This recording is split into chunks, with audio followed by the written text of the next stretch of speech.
Hello and welcome back once again to Worldview. This week we're going to talk about India's neighbor in the east, Bangladesh. I am Vishal Dahiya.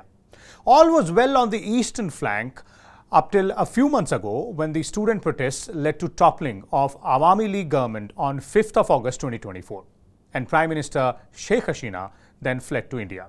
Since then, a lot of water has flowed into the Bay of Bengal, both literally and figuratively. Nobel Laureate Mohammad Yunus then took charge of Bangladesh's administration, followed by more political and communal clashes. Bangladesh started leaning heavily towards China by offering access to Bay of Bengal and first high-level diplomatic engagement with Pakistan in 15 years and lifting of ban on Jamaat-e-Islami. India has meanwhile frowned upon these developments and withdrew transshipment facility which allowed Bangladeshi exports to reach other countries through India. So what are the underlying reasons behind the changes in Bangladesh? How does this impact India and the overall security scenario in the region? And last but not the least, what can be done to fix this both by India and Bangladesh and also other major players in the region? So for more on this, we're joined by two distinguished guests today on this show. Let me first introduce them to you, beginning with India's former High Commissioner to Bangladesh, Ms. Riva Ganguly Das, and well-known strategic analyst, Lieutenant General retired Syed Ata Hasnain as well, who is also a member of NDMA and Chancellor of Central University of Kashmir. Welcome, both of you, to Worldview. I'll begin with you, General Hasnain, and let's start by asking the tough and the hard question first. Of course, all our viewers and everybody, who's keeping a track of the developments vis-a-vis Bangladesh is concerned would be aware of what has happened in the past 8 to 9 months. The question which I want to know, which our viewers would want to understand is, if you could, dwell a little further into it and tell us as to why has it all happened? Was it just, a flash which took place in almost a week in the August 2024, or was it a ticking time bomb which then ultimately went boom on 5th of August? Vishal Saab, thank you first of all for inviting me to your very good program indeed. Very, very educative always to see your program. As to your question, let me start straight away. Someone like me who has been observing, and I'm sure Ambassador Riva has also been observing in Bangladesh for a very long time, none of us were really surprised. For one, I am one of those who keeps claiming that Pakistan, for one, never left Bangladesh even after 1971. 1971, everyone thinks that by the partition took place, Bangladesh was created and Pakistan had nothing to do with East Pakistan or Bangladesh. They couldn't be further from the truth, because I always know that there were embedded elements there. There was always an interest there. They knew that to keep India surrounded, they had to ensure that they had their proxies in this area who could sort of influence the northeastern states, create problems out there, the vulnerability of our Siliguri corridor. All these issues were there very much in the Pakistani vision. Now, someone, if he says that the Pakistanis suddenly decided to do it overnight, I'll say that would not be correct at all. Whatever has happened on 5th of August has been a progression which has happened there. Sheikh Hasina had taken Bangladesh to a higher level of development, no doubt, almost in all parameters. The one issue which most Bangladeshis and friends from Bangladesh tell me is the issue of democracy and the issue of the fact that Bengalis, Bangladeshis love their democracy. And they wanted that to happen. It's not happening even today with the situation which is in Bangladesh at the moment. There is no democracy. There is an illegal government in place at the moment. But obviously, there were extraneous elements who were involved in this and interested in doing it. Whether it was someone from the West, whether it was China, we really cannot say at this moment. But definitely, one of the players in this whole thing was Pakistan, definitely. Because for them, the advantage is, it's manifold for them.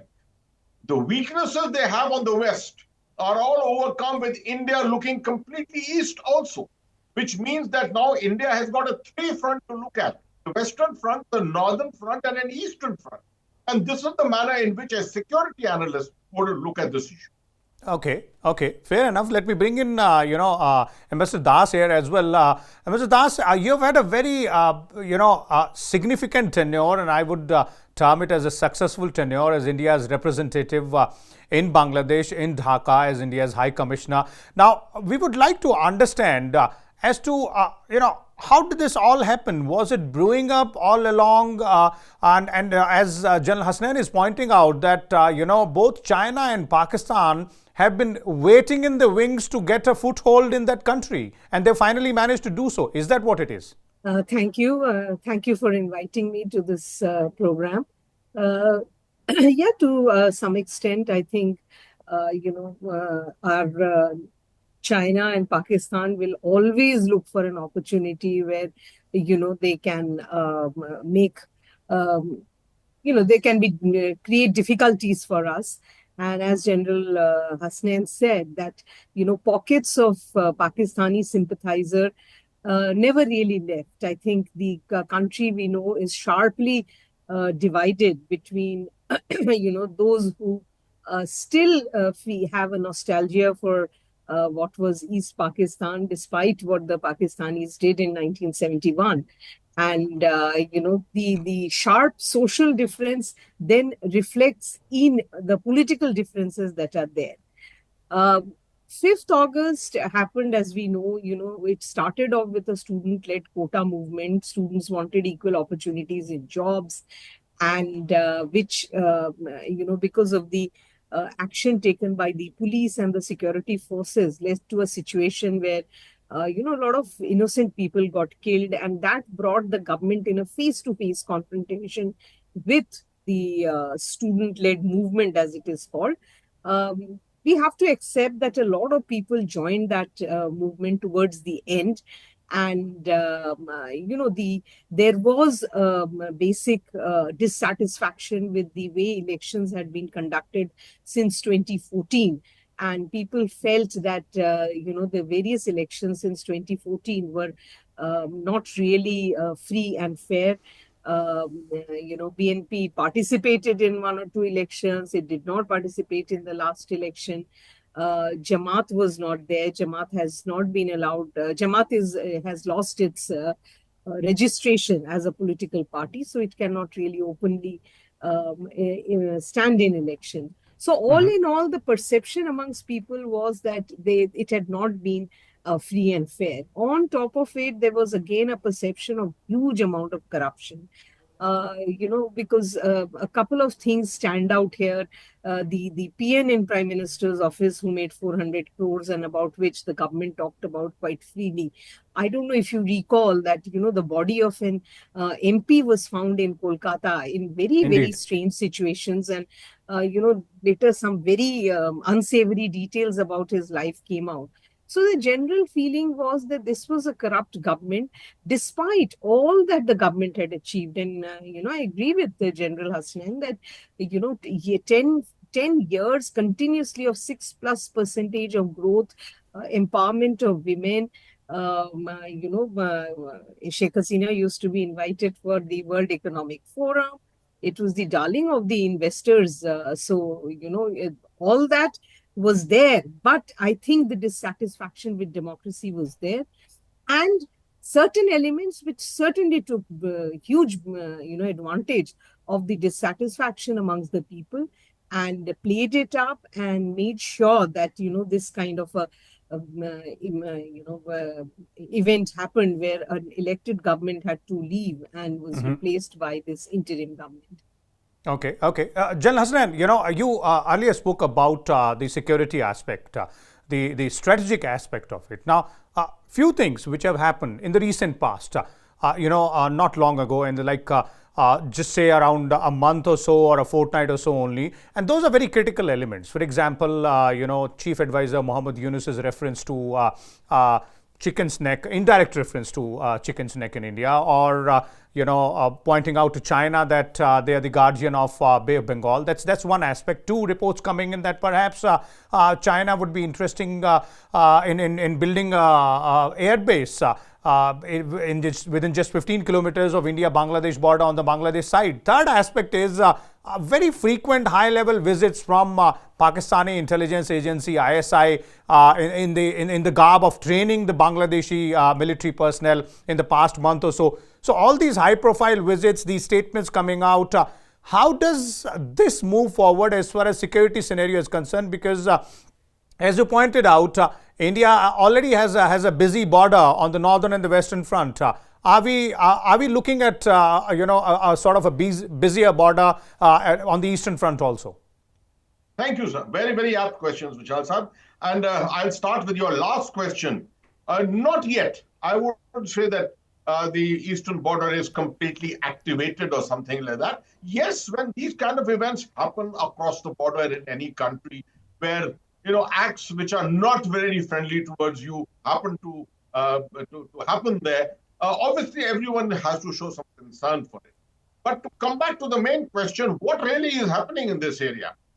I would say Bangladesh is sandwiched between two nations which are extremely proficient at what is called gray zone warfare.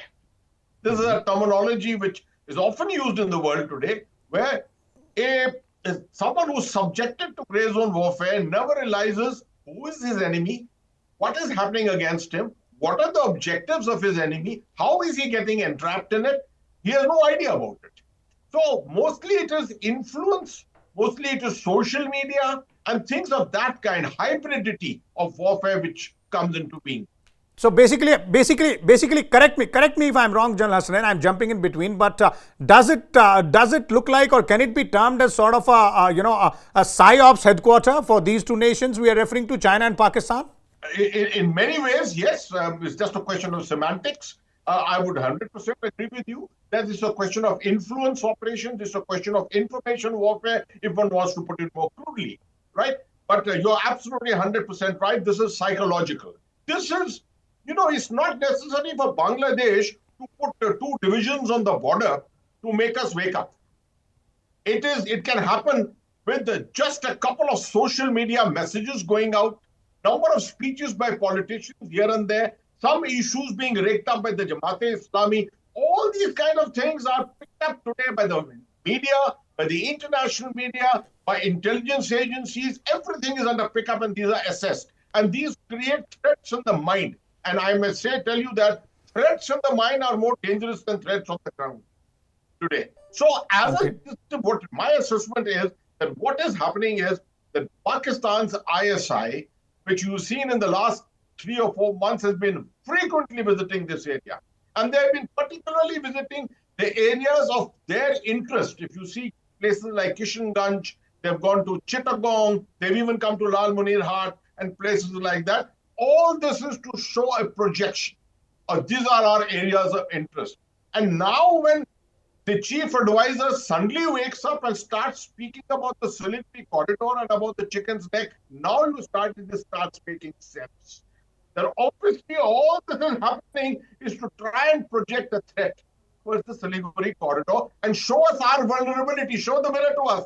This is your vulnerability, right? And I've got a big power on my side. This is what Muhammad Yunus is attempting to do, right? Okay. But obviously India knows what is happening. India has been monitoring this entire thing. It's not that we are babes in the woods as far as hybrid warfare is concerned. Indeed. So I'm sure we will take it one by one and have our responses.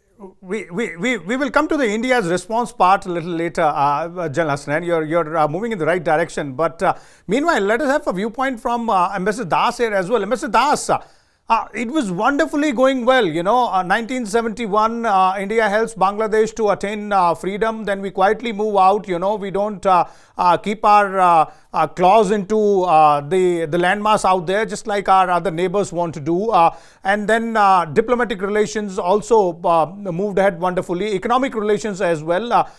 Nice, wonderful tango between India and Bangladesh. Both countries benefiting economically also.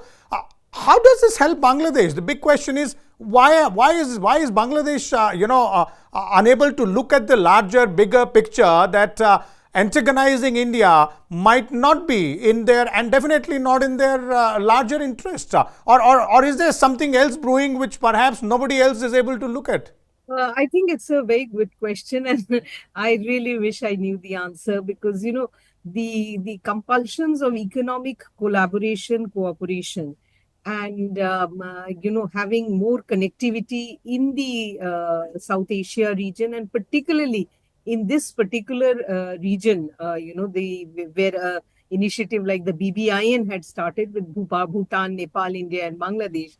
I mean, it is so obvious that, the more connected you are, the more you collaborate, cooperate with each other, the more supply chains that you build amongst the countries in this region, the more you take advantage of each other's strengths. Have robust economic cooperation free of suspicion and free of with predictability is what we need for the region to grow, for the people of this region to prosper. Mhm. But right from 71, if you see that there has always been a section in Bangladeshi society which has always carried on a campaign against India. Even after you would recall that very soon after the 71 war, in a sense, there was a souring of the relationship, and all kinds of conspiracy theories were floated, and there was this section which constantly hammered and hammered on how India was, there only to take advantage, how India had different schemes. And I think this section of society, never really goes away. There are periods when, they are slightly little more subdued than in other periods, but they are never silenced. And Mhm. right now, I think they are having the upper hand. Everything is being used to show how India's various motives, what India has been wanting to do. So it is something which is very difficult to deal with, and Okay. I really don't have a solution in that sense. In a, in I think only greater people Indeed. to people contact, more exchange of information about each other will help us. But I think this is not the time when this is going to happen. I think things are Okay, really in a very indeed, bad state. indeed, turbulent periods like these, end up becoming the golden era for conspiracy theories as well. Something which we have witnessed in other such situations across the globe also. Jal Hasnain, you were earlier referring to the chief advisor Muhammad Yunus as well. If we could, talk a little bit more about him, because when he took over as the chief advisor or the administrator of Bangladesh post Sheikh Hasina's,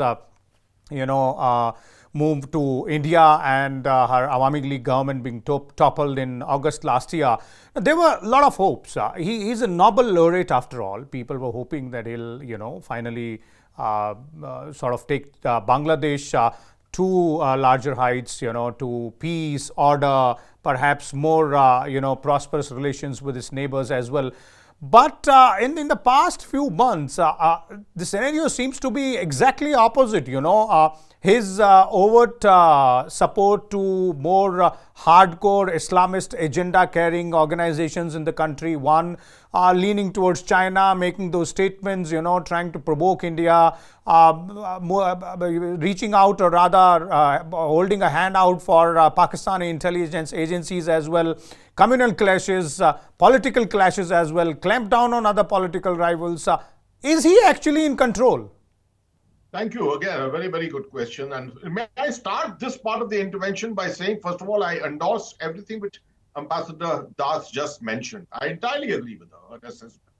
Having said that, how much do we know about Muhammad Yunus? How much do you and I know about Muhammad Yunus? Muhammad Yunus became a hero overnight because he's the Nobel Laureate, right? Micro banking. That's his domain. What does he know about hybrid war? What does he know about strategic analyses or strategic projection and things like that? He has just come and he's been parachuted into Bangladesh in the hope that here his personality, the fact that he has a reputation, that itself will carry, and there probably be some rallying around him. I think in a very few days' time, he has proven that he is completely inept as far as this job is concerned. He has no idea what he's talking. He has no idea what he's looking at, right?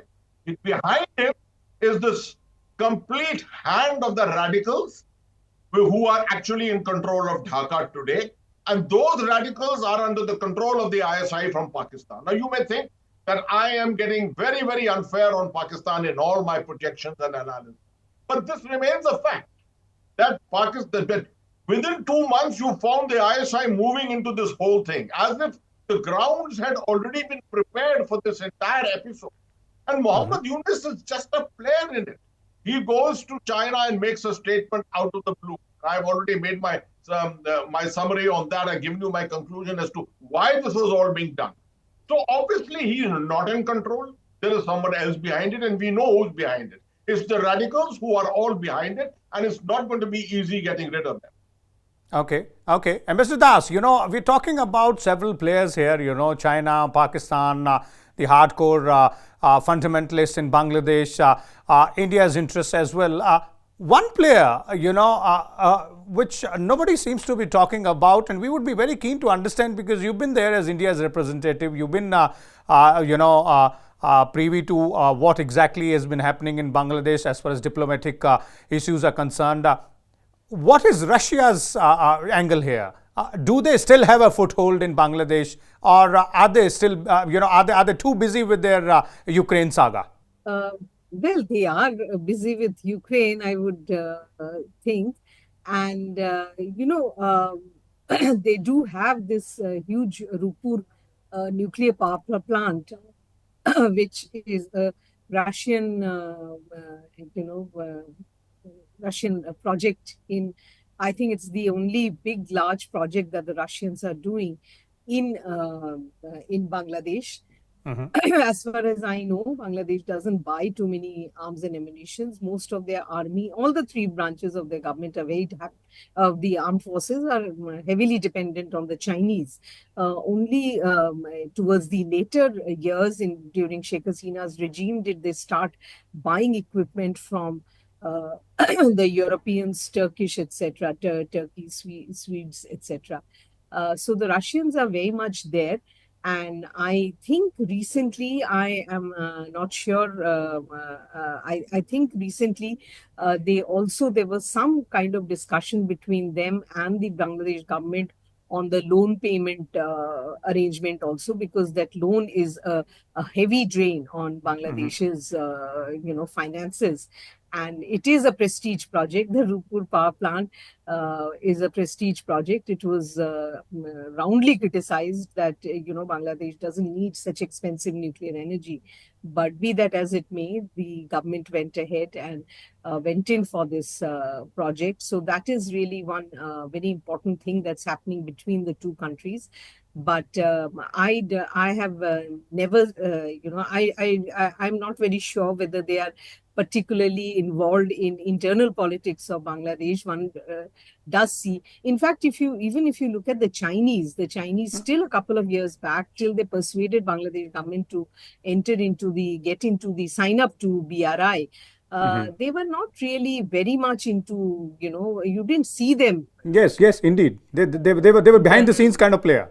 Yeah, so they are also a late entrant into that, but very much there and now very much involved. And, the nexus between them and Pakistan, as General Hasnain has said, is something which is extremely worrying. And with a government like this, which is really says one thing today and changes its mind within a couple of hours, which has still not been able to give a time frame by when elections will be held, and a government about which the public opinion has become extremely negative over a period of time. So that is really, I think they are floundering more than they're really not in full control of what's happening, and there are too many players who are behind this and who are dictating their own terms, which is why we see the government is not able to take a consistent position on issues, particularly those that are very, very important domestically for Bangladesh. Okay, a complex web, difficult situation. Not much of a transparent structural administrative process happening in Bangladesh. Now let's come to India, as General Hasnain was earlier referring to. And General Hasnain, I'll start with you. Basically what India has done is it is frowned upon a lot of action and the statements which has happened in Bangladesh in the past few months, and recently taken a very strong step in terms of withdrawing the transshipment policy with Bangladesh. The question here is that, is it enough as far as India's dealing with the Bangladeshi situation is concerned? Can we do more? And if we have to do more, what are the options on table? Thank you, but if I may just spend 20 seconds to answer a part of the question which you had asked Ambassador Das on the Russia. Please. There is also a fact which should be known to our viewers, that there are 3 Russian ships at the moment which are visiting Bangladesh. They are in Chittagong. What are these ships doing there? I mean, you see, countries send out their ships for goodwill visits at certain times in history when they wish to improve their relations or things like that. Obviously, there is something much more to it which is building up. The Russians are attempting to make sure that they do not act as the pivot of the Chinese in the expansion of Chinese interests around the world. This is something which is increasingly being noticed in many of their international doings. So this aspect should be just looked at. It may be premature for us to draw any deductions, but the fact that the ships are there is an important aspect. The second thing, as to the Indian response, I think India's diplomacy has not been as good as it has been in this case for long. We have really, we have graded our entire response. We could have gone bonkers completely right in the beginning, because you think you got a strong relationship with a country, with a particular government, and when there's a meltdown completely, when everything goes down the drain, you want to respond very strongly. I think we eschewed all the temptations to do that. And we ensured that we made no strong iterations on this at any stage at all. We sent our foreign secretary at a later stage to go meet quietly, issue no major statements, nothing at all. And we did not condemn anything or anything. It is only the issues of the minorities. And that's an important aspect. The socio-cultural aspect, not so much a political aspect, which was highlighted by India. So I think India played its role extremely maturely. And on top of that, now when we have been needled, we have been unnecessarily provoked, we had not gone the whole hog again. Before we started our discussion, I was talking to Ambassador Das, and I was asking her, so how much of an effect do you think there is going to be on trade because of this denial of transshipment routes? And she was clear, and she says about 10% or so it will affect Bangladesh's trade. We have not come down upon the trade with Bhutan or with Nepal and things like that. The internal routes has all been allowed. So our response has been a graduated response right through. Shows the level of maturity which has existed in the government in dealing with it, because they know that everything is not lost. It doesn't happen that a government has fallen and everything is gone. We can always retrieve the situation. Lots and lots of things will build up subsequently. This is not the end of the game. Lots of things are going to happen, and I think the government of India is playing a very, very fine, mature role. Okay. So a fine, line walk by Indian government, by India as far as dealing with Bangladesh is concerned, waiting for the right moment, making those right moves as well. Ambassador Das, your assessment of India's response and the steps being taken, both diplomatically, economically, and strategically as well, because this is one region where we can't afford to have a misstep. I think, given the nature of this Yunus government, which is really an interim government, and the sole purpose for which the government has come was to conduct election. It is a different matter that they keep on adding various agendas to their work, and there is this huge discussion going on about reform and election. The point is that there is not much that we can do with a government of this kind. It is not an elected government. and to think that, they're not answerable to, their voters. They have not come here with a clear opinion about how they want to see either of, their place in the world, or how they want to, how they want to work out their neighborhood. Mhm. Because if you see, when they make their pronouncements, they keep talking about good relations, and neighbors can't work without each other. And within hours, they go back and take a step or do something which, obviously hurts India's interests, and most importantly, hurts India's security interests. And Mhm. Bangladesh should know. Any government in place in Bangladesh would, with any bit of sensitivity towards India, would know what are our basic security interests and would not provoke us on that. So this Okay. government clearly does not have either that, that sort of sense, or that kind of calculation in its mind. What we Okay. can do in the short run is that, there are 50 plus mechanisms that exist between India and Bangladesh, and these cover endless issues, like, how the border checkposts should function, border huts, then on trade, and movement of goods, railways, and BG, the border security forces have their own mechanisms. I think at the medium to short term, our the mechanisms should continue to work. The regular, because in normal times there is intense meeting between these mechanisms. Sometimes, there are some mechanisms which have mandate to meet twice a year. So Mhm. these meetings should continue to be held, so that, at the people to people level, there is no, um, things work out smoothly. Trade has been going on. There are hiccups here and there, but it is massive trade. Ours was 18 billion before, this till last year. So I think there is that can be done, but to expect that, bigger and larger initiatives can be taken, I think that cannot be taken with the government like this. We will have to wait for a elected government which comes Mhm. with a mandate, which comes with a with an open statement about what do they expect, what how do they want to shape the Bangladesh's relationship with India.